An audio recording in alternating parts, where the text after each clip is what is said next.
Good morning, world history. Happy Wednesday, April 11th.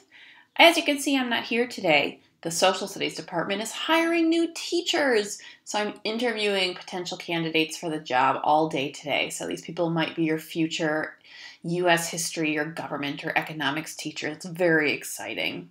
Well, anyways, while I'm not around, you guys are going to continue to get some background on our first topic in Unit 6. So hopefully you've come today with pages 1 through 6 of your workbook done, understanding a little bit about the origins of the Cold War and how it played out beginning to end, thanks to John Green.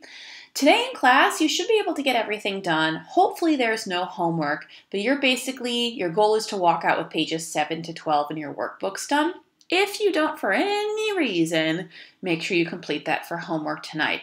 Speaking of workbooks, if you haven't gotten your new green workbook out, please press pause and do that now, and we'll meet back here in a moment. Okay, well, welcome back, everyone. So our goal today is to figure out the origins of the Cold War, especially in the first region of the world we're going to look at, which is Eastern Europe. But it would be irresponsible of me to not first address what this new unit is all about before we just go jumping in willy-nilly. So yesterday you read the Unit 6 overview, and as you know, the title of our final unit of the year is Globalization Part 2, Regional Case Studies in World History from the Cold War to the Present. What? What does that mean? Let's just talk about what that means for a second and a few things that you read about yesterday. So first of all, let's review. What does globalization mean? And if we're focusing on globalization part 2, then what was globalization part 1? Well, most basically, globalization is the connectedness of the entire world. Globalization part 1 was actually Unit 3, the last unit of first semester, where we talked about the Silk Roads and the Age of Exploration. During this 1,000-year time period or so, we see the world becoming extremely economically interconnected between major empires that span east-west across Asia, but then with 1492, Columbus's quote-unquote discovery of the New World, bringing in North and South America. And as a result of that economic interconnectedness, we see the world is flourishing with cultural diffusion, and multiple empires are having this golden age as they share ideas about the arts and culture and science and mathematics. Well, globalization part 2 is similar, but even more intensified.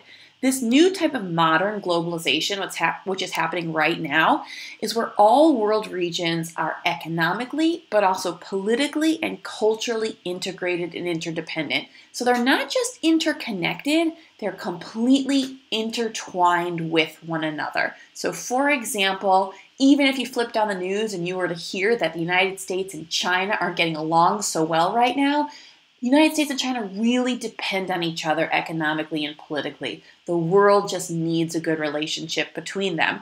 So this unit's going to look at how that interconnectedness comes about, and specifically at how that interconnectedness comes about after World War II, so starting in 1945, the end of the Second World War, and we're going to try our best to take it all the way up to the present. There is one really important turning point in the middle of these years, and that's 1991, not too far before you guys were born, and that's the end of the Cold War. So to really understand this unit, we're going to talk a lot about the Cold War, or the period after World War II all the way to 1991, and how it's continued to impact the world after the 90s all the way to the present. In order to do that, we're not just going to go in chronological order. We're going to go region to region. So for about a week each, we're going to look at different regions of the world from 1945 to the present, starting with Eastern Europe, because it was the origins of the Cold War. So we'll also use it to understand what the Cold War was. After this week on Eastern Europe, we're then going to look at the Cold War in another region of the world, East Asia, with a specific focus on China. So how China became a communist state and how the communism in China has continued to last and evolve, and how China has become a superpower in the world today in 2018. Another major global event after World War II was decolonization. So we have to return back to imperialism and look at the ways that the former colonies of Europe and the United States gained their independence after the Second World War. This becomes tied to Cold War politics, so we'll twist those things together, and we're going to specifically look at how this process unfolded in another major world superpower, India, but its close neighbor, Pakistan. And then finally, we're going to end with the Middle East, which is a good example of not only how Cold War divisions impacted history, but also how decolonization impacted history.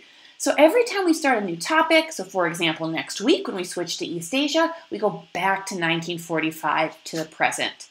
So that's how this unit is going to work.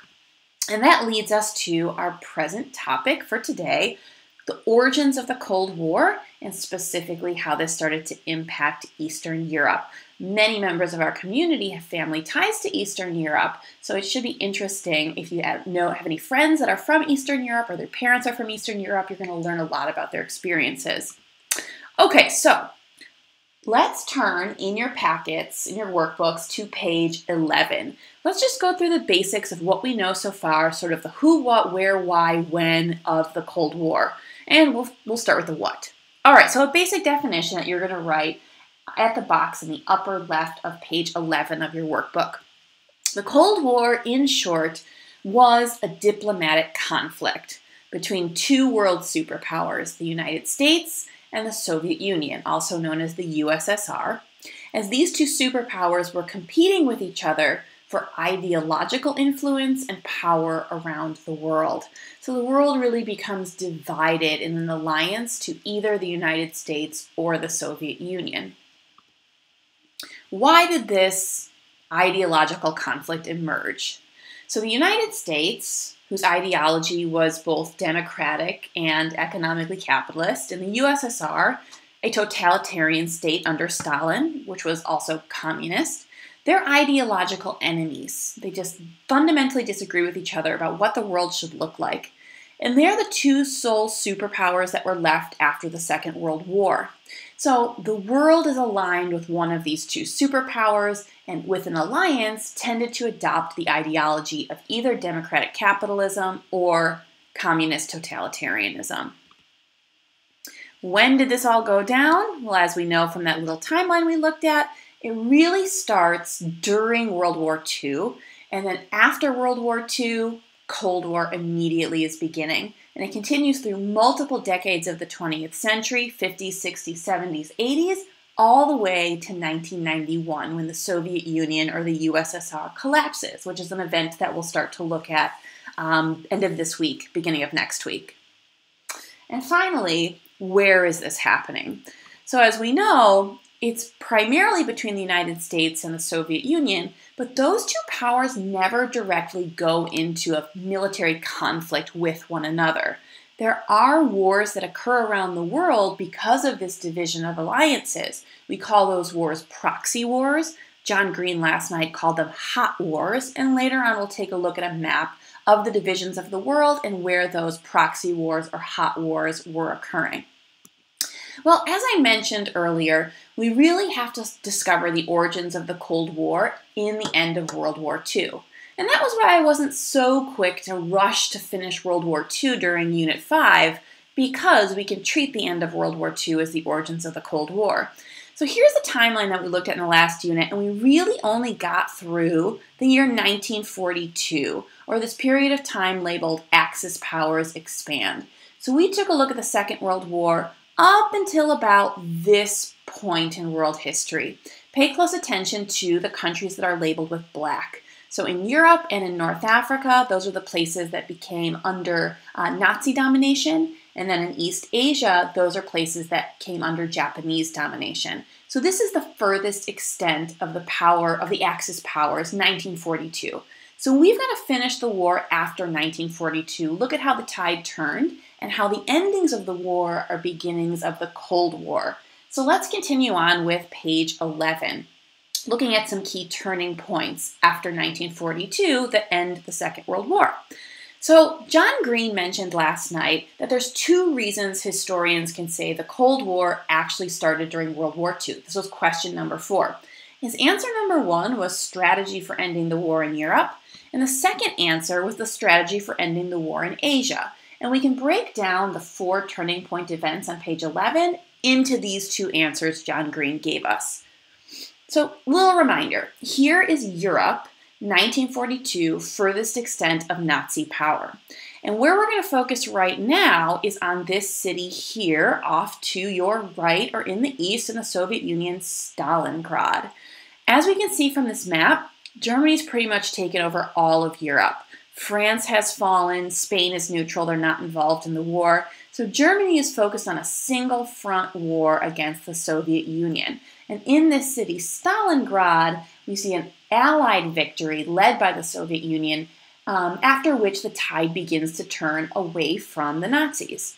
So let's talk about what happened in this first turning point, the Battle of Stalingrad, which occurs at the second half of 1942 into the beginning of 1943. Well, to make it really simple, it's just a key battle where the Germans start to lose the war. And not only is it a loss, it is a major loss for the Germans. It's also a big loss of soldiers for the Russian or the Soviet army also. There's about 2 million casualties in this battle. But it's a major German failure, after which the Soviet Union starts to slowly regain territory in Eastern Europe, pushing the Nazis back westward towards Germany. So try to imagine that in your mind. I'm actually going to go ahead and show you a bit of a YouTube video that goes through World War II day to day. So just give me a minute to cue this up. And I'm going to go to the Battle of Stalingrad. And you're going to pay attention to the USSR and how, I'll show you about a minute of it, how they begin to win territory back from the Nazis, which are labeled colored in red. All right, so let's start about here. All right, so pay attention. This is where we want to look, right where Stalingrad was earlier on that map. And you can see them making slow gains. Now, you have to keep in mind this is pretty much only the Soviet army that is taking the brunt of the hit and fighting the Nazis. The other Allied powers, at this point, Great Britain, French troops, Australian, Canadian, American troops, they're fighting around the Mediterranean. So you might see some land change hands down here. But to understand the origins of the Cold War, keep in mind that it's Stalin and his army that's doing all this work on the Eastern Front. Okay, so you can see that slowly and steadily, Soviet armies are doing their job as an Allied power to fight the Nazis. We're going to pause it there. We're going to come back to this video in a little bit after some other turning points.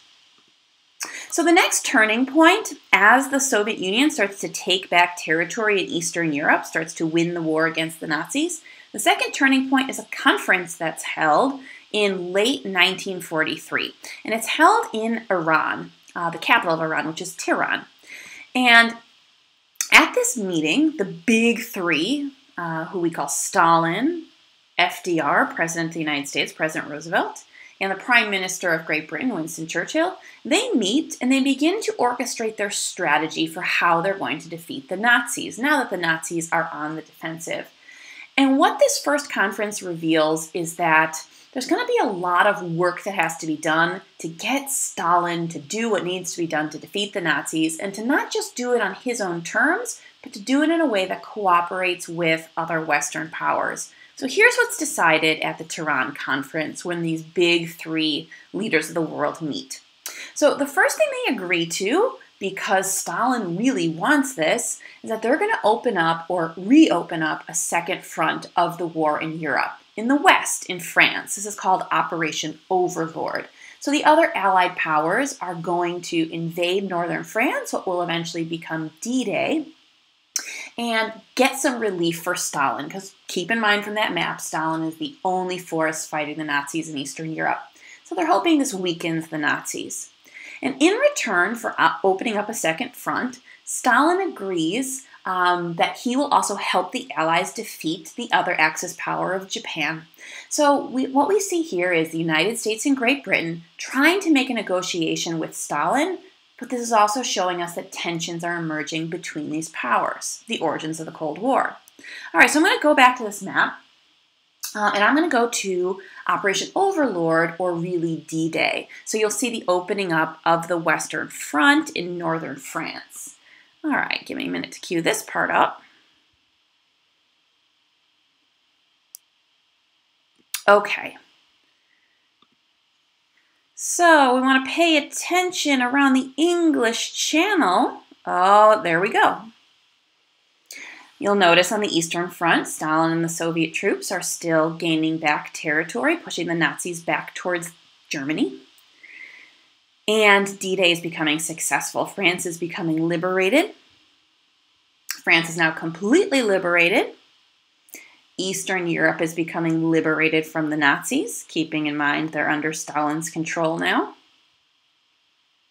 And Allied forces are moving in on all sides towards Germany.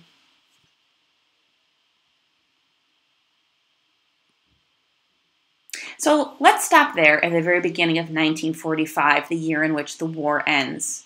We'll come back to this one more time to see how the war ends.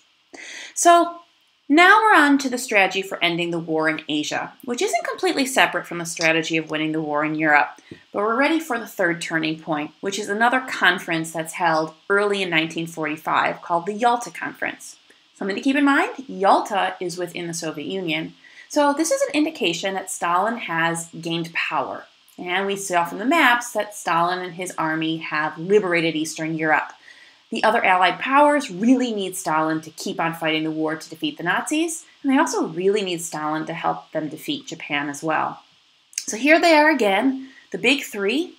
Take notice that FDR, President Roosevelt, isn't looking as healthy as he used to. Roosevelt will not survive the end of the war, and that's important. So here are the decisions that are made at the Yalta Conference. The big three are meeting again, and they're very, very certain that the Nazis are going to lose the war. And so what they're planning out is what the world is going to look like after the war ends. The first thing they agree on is that Germany will have no ending of the war without an unconditional surrender. They are going to fully invade Germany and take Berlin. They're also going to end up dividing Germany between them after the war. Stalin agrees that after the war ends, he is going to allow all those countries of Eastern Europe, now under his control, to have free and fair elections. They'll be independent countries again. And he's also agreeing that he's going to help the Allied powers continue to fight against Japan in the Pacific. And what this begins is called the Race to Berlin. So as we saw from the previous map, which we're going to continue in a moment, Stalin is coming with his troops from the east, working westwards, and the other Allied powers from Great Britain, the United States, Australia, France, etc., are coming in from the west and heading east. Both sides would like to be the troops that march into Berlin and proclaim German surrender and Allied victory. Especially the United States does not want Stalin and his troops to be the ones waving Soviet flags in Berlin, getting to say that they won the First World War. So, as we go back to this map, pay close attention to which side, Stalin coming from the east or the other Allied powers coming from the west, which one do you think liberates Berlin and forces German surrender? All right, let's start here.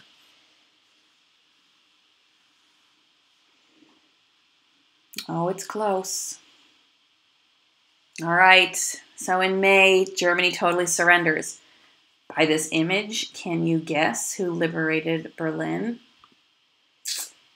Yes, it was the Soviet Union. The Soviet Union and Stalin's troops get to Berlin before the other Allied powers. And this significantly shifts the cards that Stalin can play at the negotiating table as the post-war world is organized by these big three. So that leads to our final turning point. After VE Day, Victory in Europe Day, on May 8th, 1945, that only ends the war in Europe. The war in the Pacific is still raging on, and the Allied powers are still fighting against Japan. Now, you might remember that Stalin did agree to help declare war on Japan and help the other allies fight the Japanese.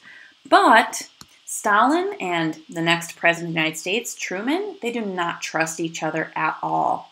So, Truman has a decision to make in order to win the war in the Pacific. Is he going to launch an all-out invasion of Japan, or is he going to use a new technology that's been developed, actually developed right here in Chicago for the Manhattan Project? Is he going to use the atomic bomb? And John Green suggested that Truman's decision to use the atomic bomb dropped on Hiroshima and Nagasaki in August of 1945 was partly because of Stalin. He didn't trust Stalin to help him win the war against Japan. He didn't trust Stalin to help him invade Japan, and perhaps wanted to show Stalin this incredible weapon that had been developed as a form of intimidation. So John Green called that atomic diplomacy. So the origins of the Cold War, or really the beginnings of the Cold War, may be at least partly responsible for this incredibly important decision in history to use atomic bombs. So hopefully that not only helped us complete World War II, but now you can see that throughout the end of the war, tensions between the Soviet Union and the United States were continuous. The Cold War had begun. So when war ends, this is more or less what a map of Europe looks like, with Western Europe committed to democracy, allied with the United States, and the Soviet Union now in control over Eastern Europe and aligned with communism or Stalinism. And in particular, the country of Germany, facing total surrender, was divided between those allied powers, East Germany being under the control of Stalin and the Soviet Union. And this becomes the Cold War. Now, like I mentioned earlier, the Cold War is not fought as a military conflict between the United States and the USSR, but there are other ways that they fought this war. So some of the tools they used were military defense as opposed to military offense, and also financial war. So, for example, going back now to page 12, the United States creates the Marshall Plan.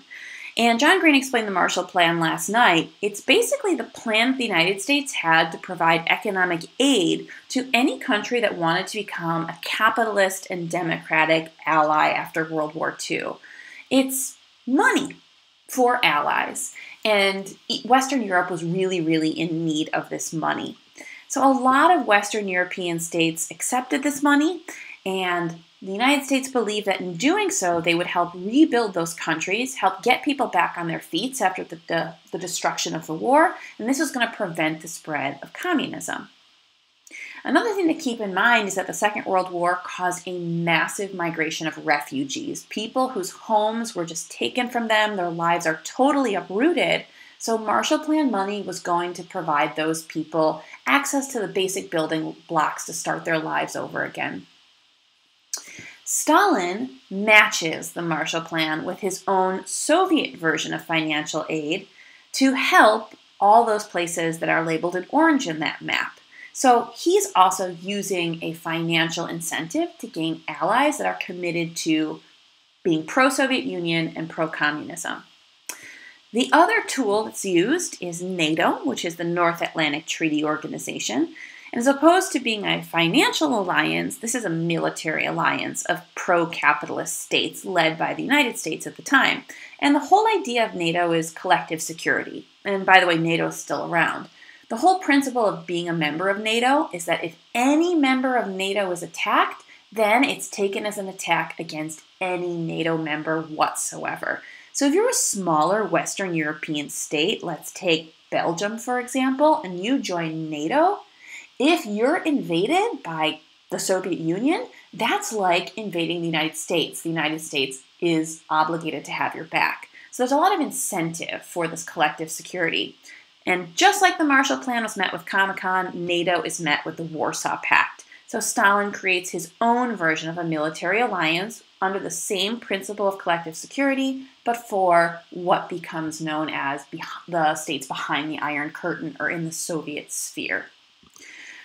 Okay, finally, last thing, bottom of page 12.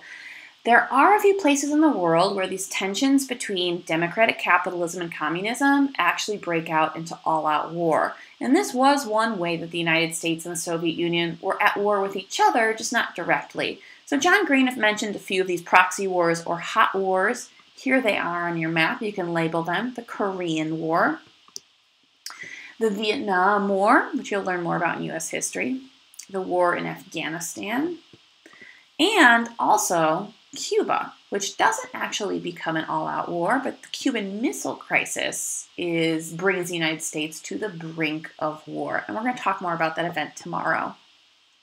All right, so for now, with whatever time you've got left in class, there's two things to do to reinforce this information because we just went through a lot of information.